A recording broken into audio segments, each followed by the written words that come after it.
I mean? It's a tough position to be in. So I say a lot of mean things. You guys gotta remember, I'm not saying it to be mean. I'm saying it because it's funny. And everything's funny till it happens to you.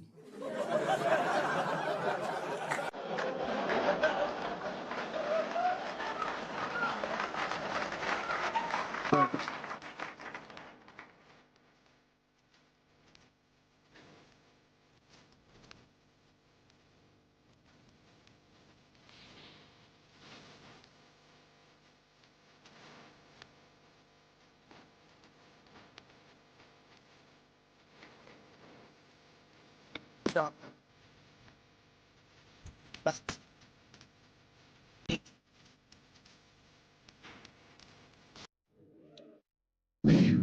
Well, it's the last show. Here we are, Los Angeles, the world capital of rape and dick breath. The fuck has been going on out here? Keeps getting worse. Well, just when you think it can't get worse, they got Charlie Rose today.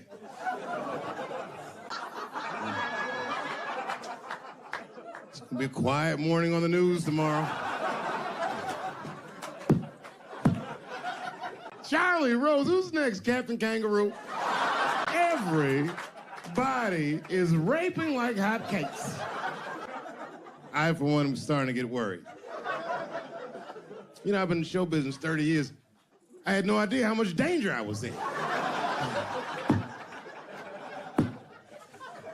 It's really some scary shit.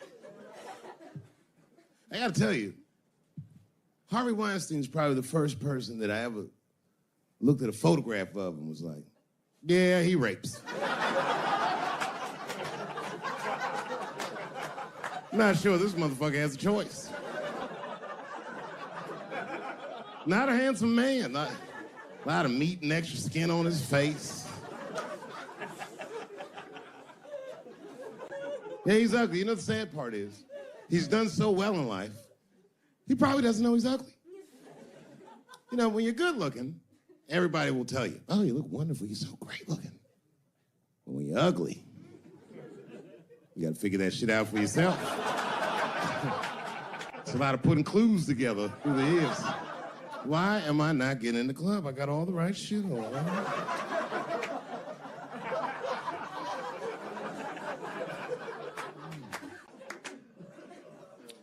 If it was Brad Pitt doing that shit, you wouldn't have heard a peep.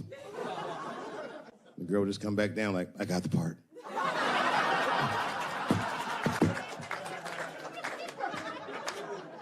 Yuck. Yet, it is important that I acknowledge, ladies, you are absolutely right. There you go. And they gotta all be mindful of that, guys, because this could happen to any of us. It could happen to me. I can see that. I can see him showing up. Hi, I'm here for my 3 a.m. with Mr. Weinstein.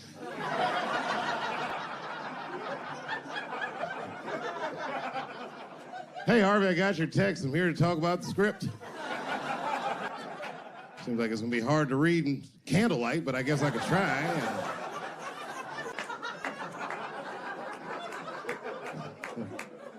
Sound like a fucking nightmare. Could you imagine that shit? Could you imagine if you was in a business meeting and a motherfucker pulled their dick out?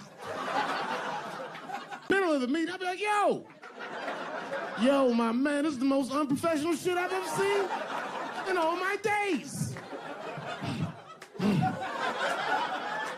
Just let me finish, Dave Chappelle. I'll put you in all 3 Lord of the Rings.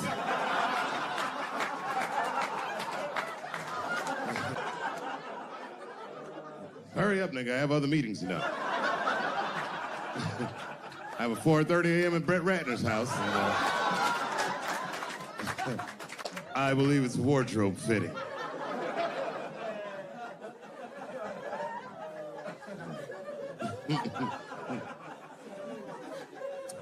Wow. I mean, it is really bad out here, isn't it?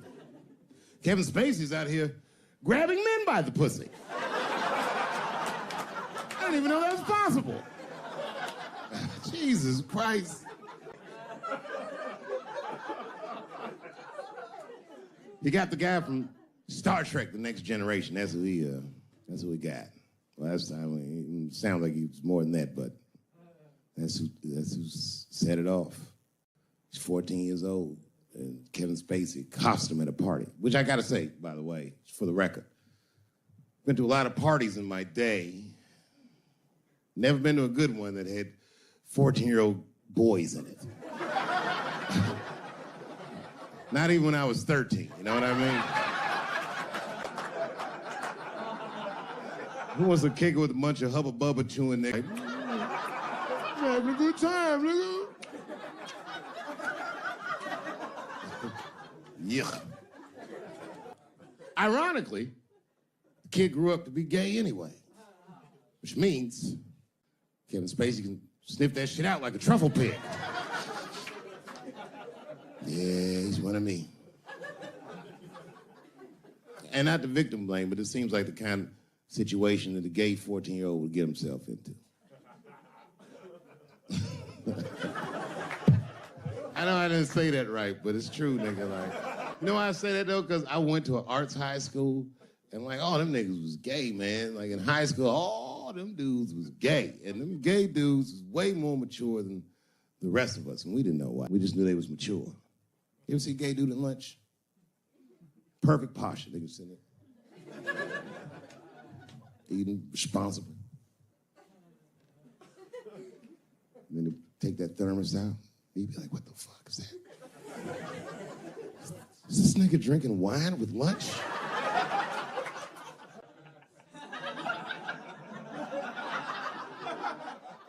We didn't know what it was.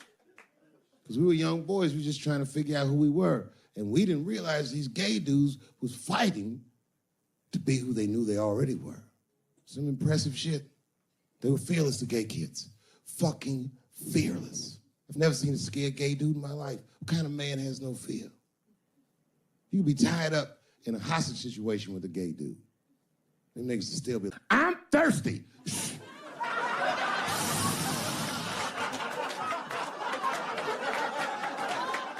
I'm thirsty, David. I need something to drink.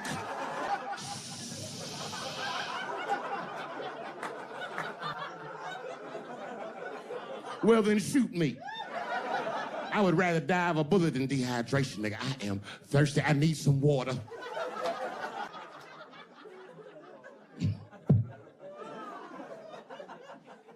But all jokes aside, Kevin Spacey shouldn't have done that shit to that kid. He's 14 years old and was forced to carry a grown man's secret for 30 years. Jesus Christ, he must have been busting at the seams with that one. The saddest part is, if he were able to carry that secret for 6 more months, I would get to know how House of Cards ends.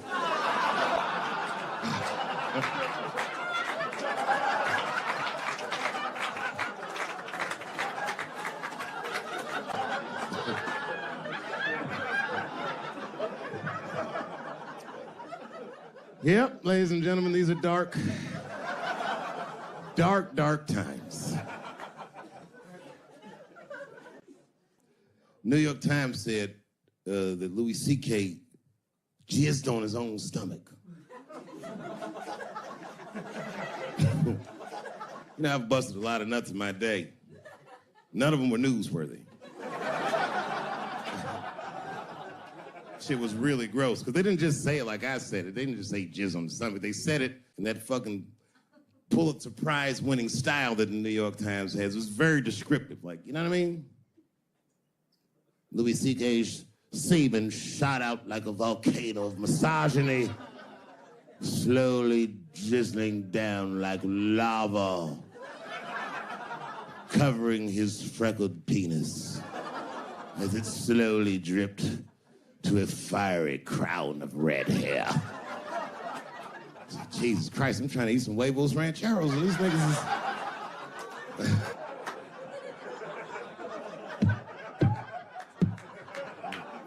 And the tough part, being a comedian, knowing the motherfuckers, Everybody comes up to me like, did you know? Did you know what Louis was doing? No, bitch, I did not know. The fuck you think we talk about at the comedy club? Hey, nigga, how was the weekend? Great, man. I was just jerking off in faces and coming on my own stomach, having a good time. You know how this business is. No, I didn't know. They act like we sit around like Grease. Tell me more, tell me more. Did she put up a fight? Dun, dun, dun, dun, dun, dun, dun, dun, dun, dun. Sorry, I don't know the choreography, but you get the point. You get the point. She was intense. But Louis was like the turning point. I mean, you know, all these allegations are terrible. Louis was the only... I shouldn't say this, but fuck it. His allegation was the only one that made me, like, laugh. If you think about it, because all his friends is reading it, and he's jerking off, and he's surprising people. He's surprising me.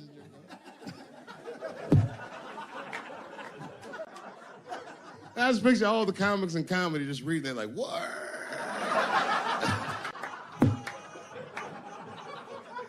It's terrible. I know it's terrible. I'm sorry, ladies. You're right. You are right. But at the same time, I mean, you know what I mean? I don't know. Jesus Christ, they took everything from Louis. I was like, I don't know, it might be disproportionate. I can't tell. I can't tell. This is like where it's hard to be a man. One lady said, Louis C.K. masturbating in front of me ruined my comedy dreams. Word? Well, then I dare say, madam, you may have never had a dream. Come on, man, that's a brittle spirit. That is a brittle-ass spirit, nigga. That shit is too much. This is a grown-ass woman. You know what this shit is like? It's like COINTELPRO. You know what that is? It's a program that the FBI had under J. Edgar Hoover. In this program, one of the many things they did was they would track the sexual habits of anyone they considered an enemy of the state. It was a lit button. That's why they got all these fucking sex tapes with Martin Luther King fucking bitches. But lucky for us, he actually had a dream. You think if Louis C.K. jerked off in front of Dr. King, he'd be like, I can't continue this movement? I'm sorry, but the freedom of black people must be stopped. I didn't know this nigga was gonna pull his dick out and jerk off like this. I just thought we were gonna get a couple of drinks and chill. Show business is just harder than that. Them women sounded like, I hate to say it, y'all, it sounded weak. I know it sounds fucked up, I'm not supposed to say that, but one of these ladies was like, Louis C.K. was masturbating while I was on the phone with him. Bitch, you don't know how to hang up a phone?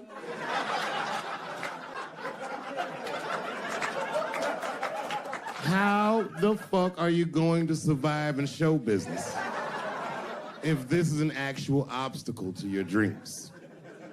I know Louis is wrong, ma'am. I'm just saying I'm held to a higher standard of accountability than these women are. Don't forget who I am. Don't forget what I am. I am a black dude. Don't ever forget how I got here. My ancestors were kidnapped. I don't even know where the fuck I'm from. They were put on the bottom of boats. They sailed them across the Atlantic.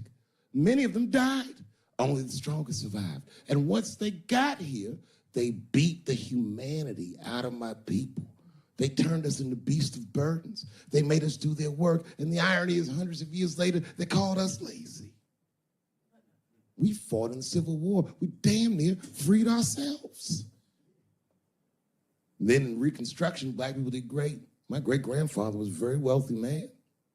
But then the black coats came, Jim Crow came, and there was 100 years of unspeakable oppression again. Lynchings, all kinds of terroristic acts to keep us in the margins of society. And yet we still fought. And Dr. King was born. And then things got better. 20 years after Dr. King was assassinated, Michael Jackson was moonwalking on television. Something, something, something, Barack Obama.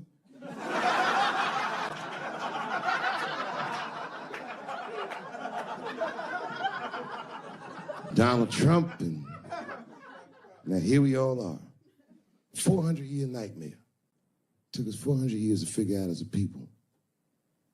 White people's weakness the whole time was kneeling during their national anthem. That's a brittle spirit. That's right, nigga. On the rock, it's regular. Ah! Ah! What are you doing, nigga? Stand up!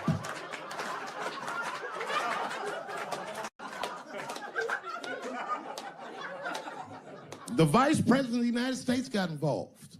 Mike Pence got involved. He went to the game. These niggers will have to stand when they see me. And all them football players looked up in the stands and saw Mike and said, Mike Pence, come on, y'all. Woo, bang. Pow! Oh! Foiled. Brittle spirit. I could kill every white person in America at one time. You know how I'd do it? I would just wait for the Super Bowl. And right when they sang the national anthem, I'd have O.J. Simpson walk to the 50-yard line with them bad knees. Is that O.J. Simpson on the field? What the hell's he doing? Oh, I know what he's gonna do. Stop him!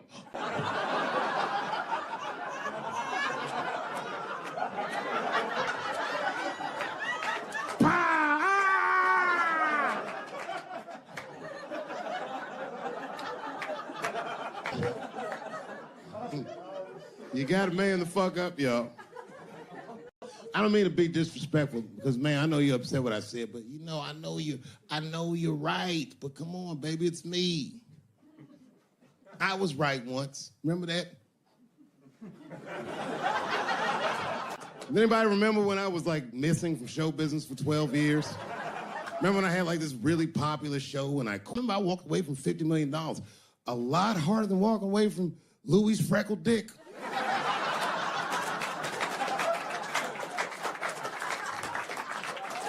I didn't know that I'd ever work again. And yet here I am tonight. Did my dream die? No. I remember that shit. You don't remember that when I quit my show? Remember I went on the way out the door, I said, something's wrong in Hollywood. I believe they said I smoked crack. That's what I remember. Remember they called me crazy. So really, you're right, ladies. Congratulations. Enjoy it. And they're coming for you, bitches. They're coming for you. One person that's uncomfortable, you know who's the most uncomfortable motherfucker in the room? The nigga that's right. I was right at an orgy once. Nobody fucked me. I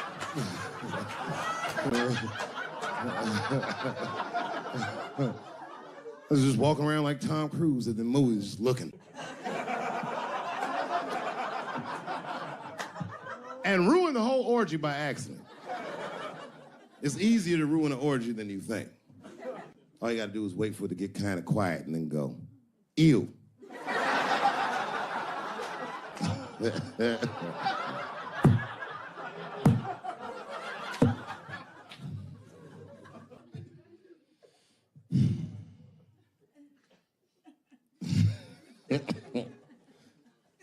I know I feel bad. But I just feel like this is all happening for a reason. And ladies, I want you to win this fight. 10 years ago, I might have been scared, but you know, I got a daughter now, so if you win, she wins. So I'm rooting for you. And I agree with you. At least ideologically, I do. I don't know if you're doing it just right, but I mean, what am I to say? I don't think you're wrong. I just think that you can't make a lasting peace this way. You got all the bad guys scared, and that's good. But the minute they're not scared anymore, it will get worse than it was before. Fear does not make lasting peace. Ask black people. And that's what it is. What this city really needs, without irony, I'll say this, the cure for LA is in South Africa. You motherfuckers need truth and reconciliation with one another. Because the end of apartheid should have been a fucking bloodbath by any metric in human history, and it wasn't. And the only reason it wasn't is because Desmond Tutu and Mandela and all these guys figured out that if a system is corrupt, then the people who adhere to the system and are incentivized by that system are not criminals. They are victims. and that the system itself must be tried. But because of how systems work is so compartmentalized as far as information, the only way we can figure out what the system is if everybody says what they did. Tell them how you participated. Because men want to help, they're just scared. Because Ben Affleck tried to help. Hey, what happened to these ladies is disgusting. Oh, nigga, you grabbed a titty in 95. All right, fellas, I'm out. Fuck that, I ain't help. I just want to help. I want to be a good guy. Like, I can't even say the word Me Too anymore. The nigga tonight was like, Dave, I'm going to the comedy club. I was like, I am also going to the comedy club.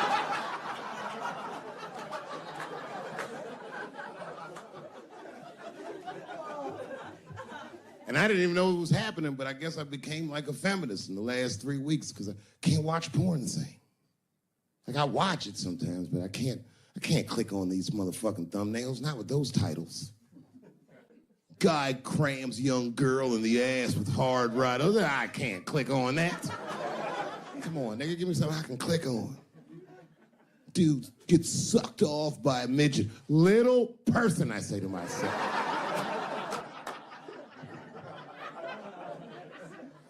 Takes me hours to find one clip. What the hell is this? Marginally groomed feminist enjoys consensual sex with vaguely homosexual guy with penis the same color as mine. Click.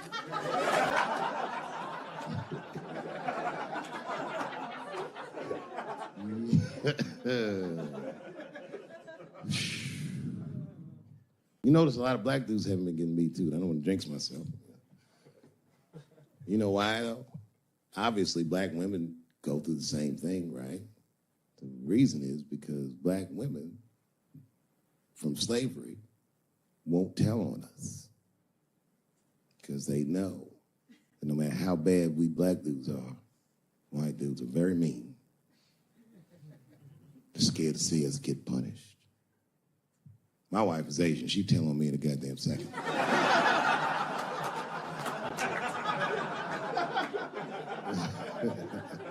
Ain't no fucking up in the Chappelle household. And the wildest shit about it is I live in Trump country. I live amongst the Tiki Torch whites, poor white people. And I'm rich. If it's ever pitchfork time, nigga, I'm in a lot of trouble. And nobody in my family believes me. I've been trying to tell the kids, man, we gotta run these drills. They're like, we don't want to run your stupid drills. Too bad, son, you have to.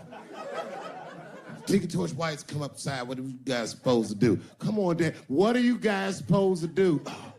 Squint our eyes and stand next to Mom. That's right.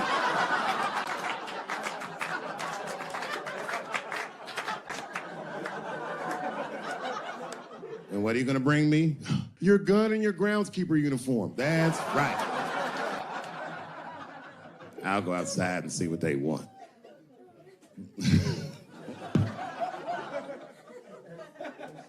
It is wild, bro. Where you from, man? Where you from? New York. You from, what, Manhattan? Brooklyn. You are from Brooklyn, aren't you? You look like you can rob somebody with a hammer.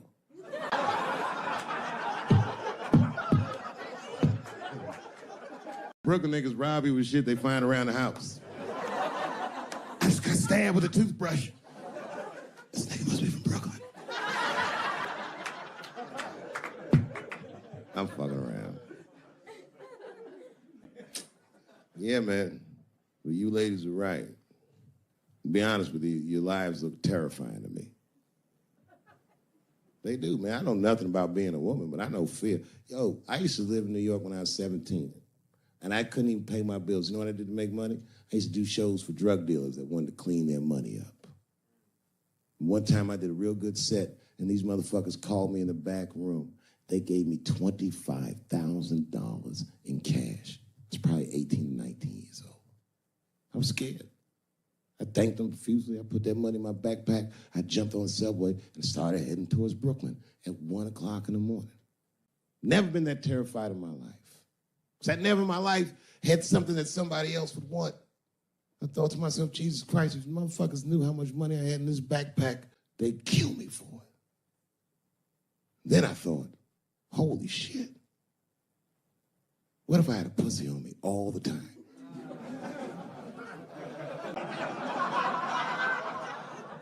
That's what women are dealing with. Tell you right now. It's real talk. If them same drug dealers gave me a pussy and said, put this in your backpack and take it to Brooklyn, I'd be like, nigga, I can't accept this.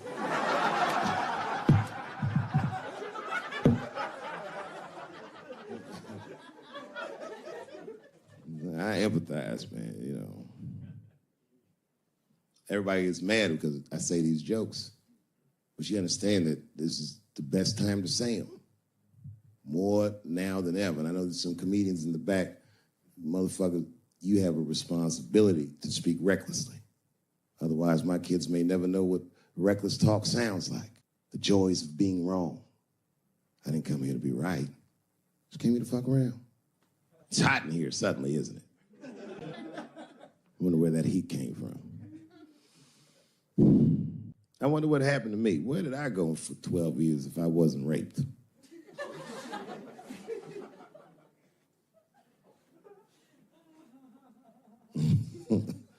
Maybe there's something else going on. Maybe these rapes aren't even the worst of it. Wouldn't that be something? Wouldn't that be something? You can go ahead and bathroom, Brooklyn. You don't need to hear this shit.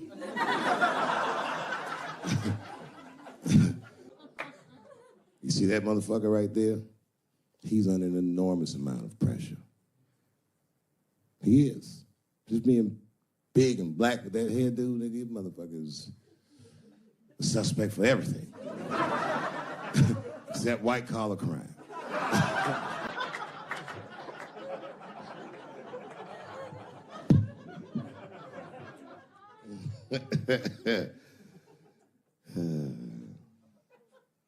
Sometimes I wouldn't talk about where I went, but y'all don't even want to know.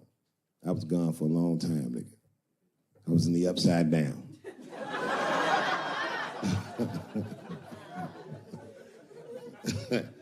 Scary being a white dude now, isn't it? A little bit, no? Well, you're not gonna get me too. But you know what I mean.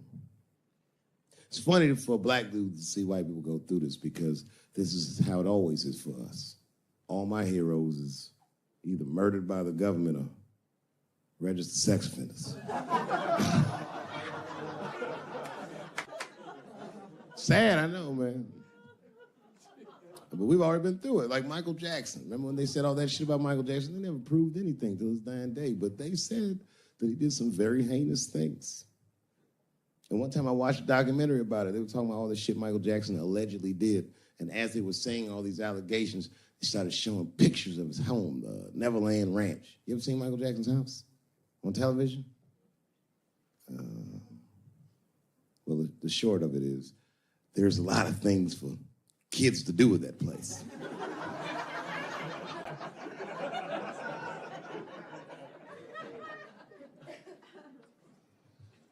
And I saw the whole thing, exotic animals and Ferris wheels and merry-go-rounds and shit. And the more they showed it, the more certain I was that I don't think Michael Jackson did any of those things they said he did. His house didn't look sexual. It looked like he was flossing on those motherfuckers. It didn't look like he was trying to fuck kids. It looked like he was just trying to impress them. Like, this nigga's Jay-Z for kids. Like, he just walking through his house. This is my cotton candy machine. It makes 3 tons of cotton candy a day. You know, all the cotton candy you want. This closet is filled with nothing but custom-made karate slippers. Isn't that cool? Shall I have my monkey bring us more cupcakes? Hey guys, let's watch a movie. What movie do you want to see? Home Alone. Oh, no, don't touch the DVD player. Macaulay Culkin's here, he can act it out. Come on, Macaulay. Act out Home Alone for my guest. And them kids was like, man, you are all right, mister. This is fantastic, man. We had you all wrong. All wrong? What? I don't understand. What do you mean? Huh? Oh, well, you know, we thought it was going to be the usual. Like, you're going to have us come over and give us some wine cooler and, you know, suck our dicks. What? Suck your dick? faggot ass kids. Nobody trying to suck your dick, nigga. I was trying to show you a better life. Bubbles, get these kids the fuck out of my house. You're just like everyone else. Hollywood is no place for moral absolutism. You know what I mean? We must never forget that R. Kelly peed on a 15-year-old girl. And he also wrote, I Believe I Can Fly. Same guy, same lifetime. If I showed you that video of him peeing on that girl and scored it to I Believe I Can Fly, he'd be torn. I used to think that I could not go on. You would know how to feel. If I can see it.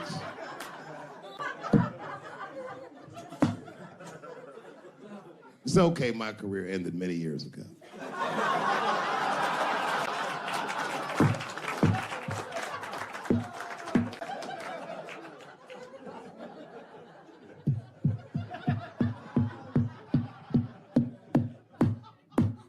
Order. No, I'm terrible. I'm sorry, everybody. I'm sorry. Want to know what happened to me?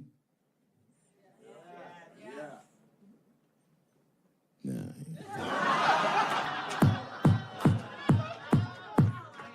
It's tempting, but I don't want to talk about it. Maybe at the end, when I run out of things to talk about. Actually, I'm almost there. I'm just trying to tell you what happened to me was I just didn't have a good go of it. I don't know what you guys think happens when you quit a successful show like this. I'll tell you what doesn't. They don't go, hey, well, good luck with your future endeavors. That's not what happens. It was cold out there. For real, I had to watch it all go down without me. I had to watch all those people do my show, Key and Peele, and Amy Schumer, and Mind and Mencia. Well, I'm not going to say they were doing my show. I'm just saying they were awfully similar. I was mad. And people would come up to me on the street and be like, yo, nigga, every once in a while. Most people thought I was crazy, but sometimes people come, yo, nigga, you did the right thing, man. You my hero. Nigga, I don't want to be your hero. I want to be rich.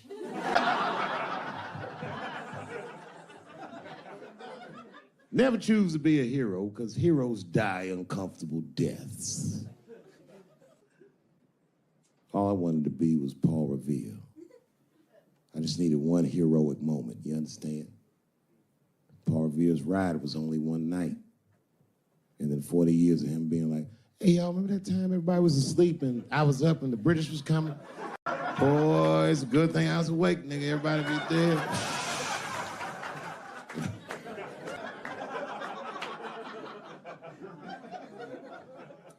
That's why I want to start a GoFundMe for Colin Kaepernick.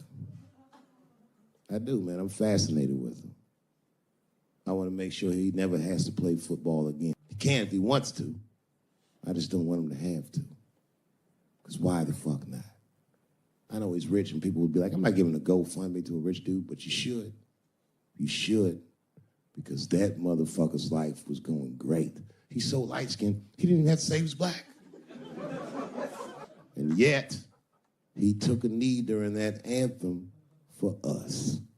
Thought about us when things were going good, when his belly was full, when he didn't think about his livelihood or any of that, and they took his livelihood away from him. I'm like, man, that shouldn't be the way it is.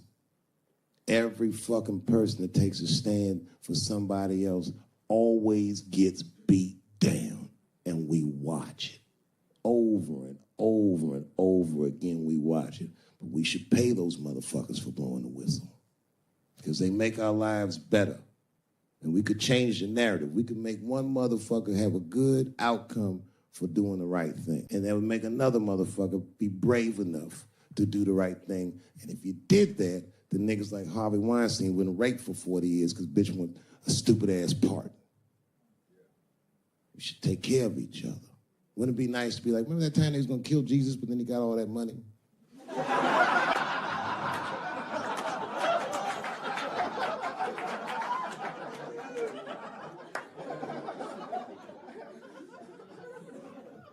Real talk, man. It's not a racial thing. It's about us making our society better. It's about like even these women that are coming forward and they will say they're brave, and many of them are. And a few of them sucked the dick and got buyer's remorse.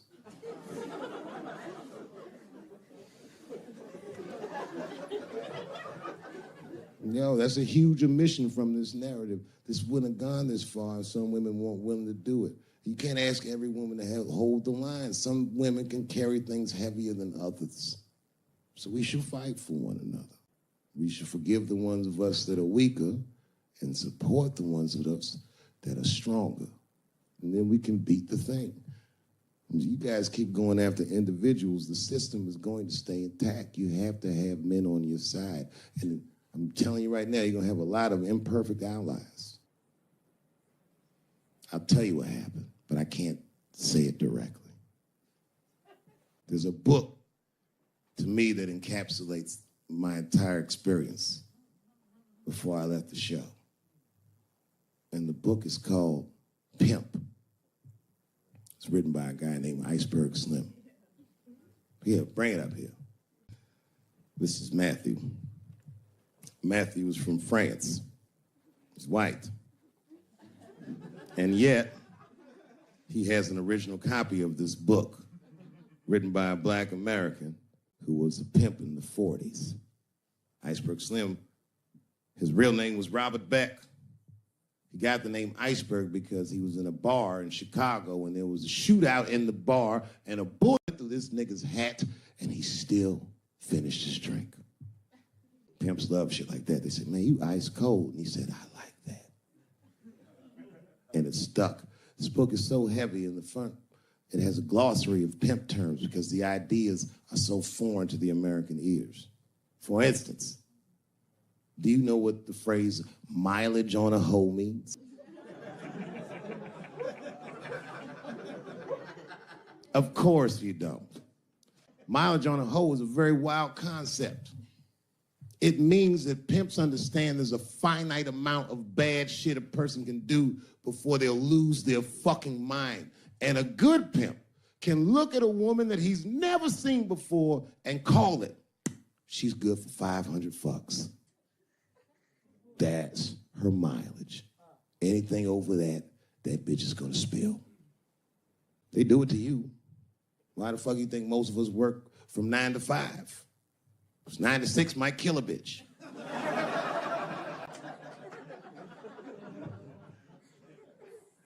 Iceberg Slim was the one that broke down what a bottom bitch was. Does anyone know what a bottom bitch is? Anyone? What's a bottom bitch, sir? It's your prostitute that's the best out of all of them, that brings in the most money. That's right. That's exactly right. You black? That's right. A bottom bitch is a pimp's number one hoe. She's even a bitch that helps him keep the other bitches in line. I will repeat. She's even the bitch that helps him keep the other bitches in line. If the pimp was McDonald's, the bottom bitch is French fries. The rest of them bitches like fish sandwiches, cherry pies, and shit like that.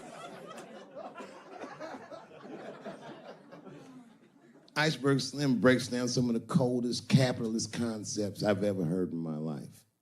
He describes in detail how these men break women so that they will give them the money that they make with their own bodies. There's a story in here so cold it makes me shudder to think about it. Well, Iceberg Slim is trying to control the woman that he finds uncontrollable. So he asks older pimp how he can rein her in. And the older pimp says, oh, that's easy, Iceberg. All you have to do is beat that bitch with a coat hanger and then run her a bath and give her some pills. She'll be so grateful that you fixed her that she'll forget you were the motherfucker that beat her in the first place. That's some cold shit. Now, at the end of this book, Iceberg Slim tells a story. It's kind of the crescendo of the book.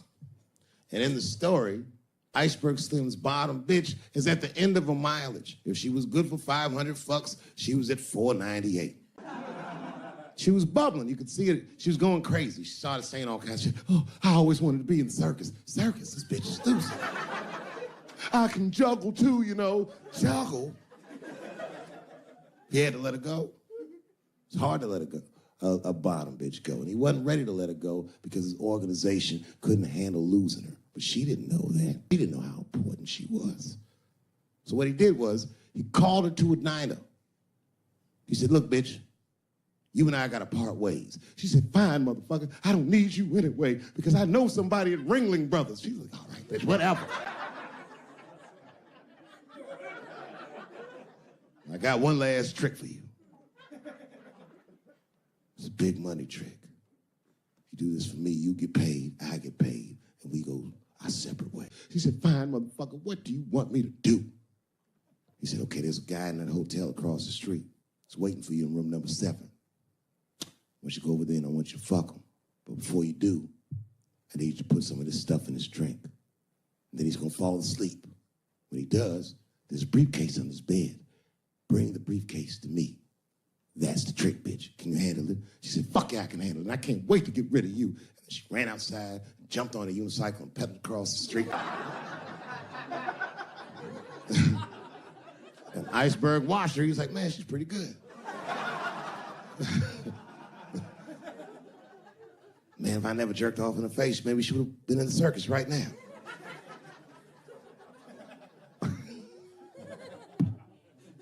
And she runs up to the motel steps and she disappears in room number 7. She's gone for a real long time. Real long time. So long, in fact, that Iceberg got a little worried. But then, suddenly, she came back. He said, what's going on, bitch? Where's the brief? She said, I didn't get it, Daddy. He said, what do you mean you didn't get the briefcase, bitch? What's wrong with you? She said, oh, I did everything you said, but that man don't look right. Something wrong, Daddy. He said, what do you mean something's wrong, bitch? Did you put that stuff in his drink? She said, I did everything you said, Daddy. I put all of it in his drink. He said, wait a minute, bitch. Wait a minute. You put all of it in his drink? Now he had to see for himself. The two of them go across the street to the motel, and they go into room number 7, and on the bed, laying lifelessly, is the white man that she was supposed to fuck. And Iceberg said, you right, bitch, she don't look good. What the fuck?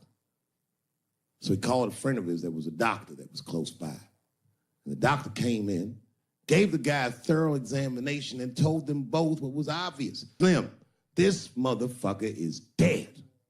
Oh, God, Daddy. Oh, no, we killed him. He said, calm down, bitch. We didn't do anything. You killed this motherfucker. And then he reached under the bed and he grabbed a briefcase. He popped it open. It was filled with money. More money than any of them had ever seen.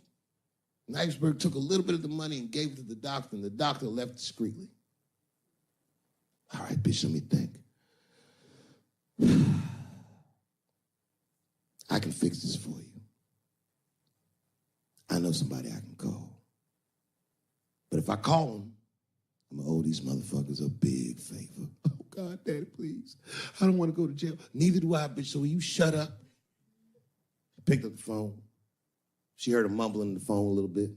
He hung up the phone, and she was pacing the room, and he was just standing there cool, and they were waiting, and then suddenly, a van pulled up downstairs. 2 guys get out with a carpet. They walk upstairs. They roll that carpet out on the floor. They throw the body in the carpet. They roll that motherfucker up like a burrito. They pick that shit up, and they throw it in the back of the van.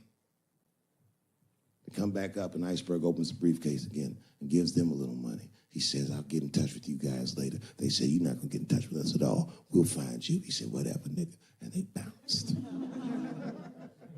Oh, God, Daddy, oh, God. He says, relax, bitch. Listen, we getting the fuck out of here. You go downstairs, you get the car. We got to leave separately. She went, she got the car. Iceberg grabbed that briefcase, waited a few minutes, looked out the window, and then he went down with her. They both got in the car, and they drove off. She was a blubbering mess. Oh, he did all this shit. He said, I told you, bitch, we didn't do anything. You killed a motherfucker, and I cleaned him up. And now we got us a secret, okay? I know I'm not gonna tell, bitch. It's you? Oh, no, I ain't gonna tell. He said, all right, baby, cool. I'm gonna need you to stay with me for a while till this shit cools down. She goes, okay. That's the game. That's how the whole shit works, ladies. You understand?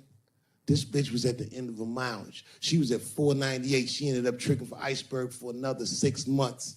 She must have turned another 200 tricks for him. Do you understand? That's some cold shit. And the cold shit about it is that the dead guy on the bed wasn't even dead at all. This motherfucker was just a friend of Iceberg's acting like he's asleep.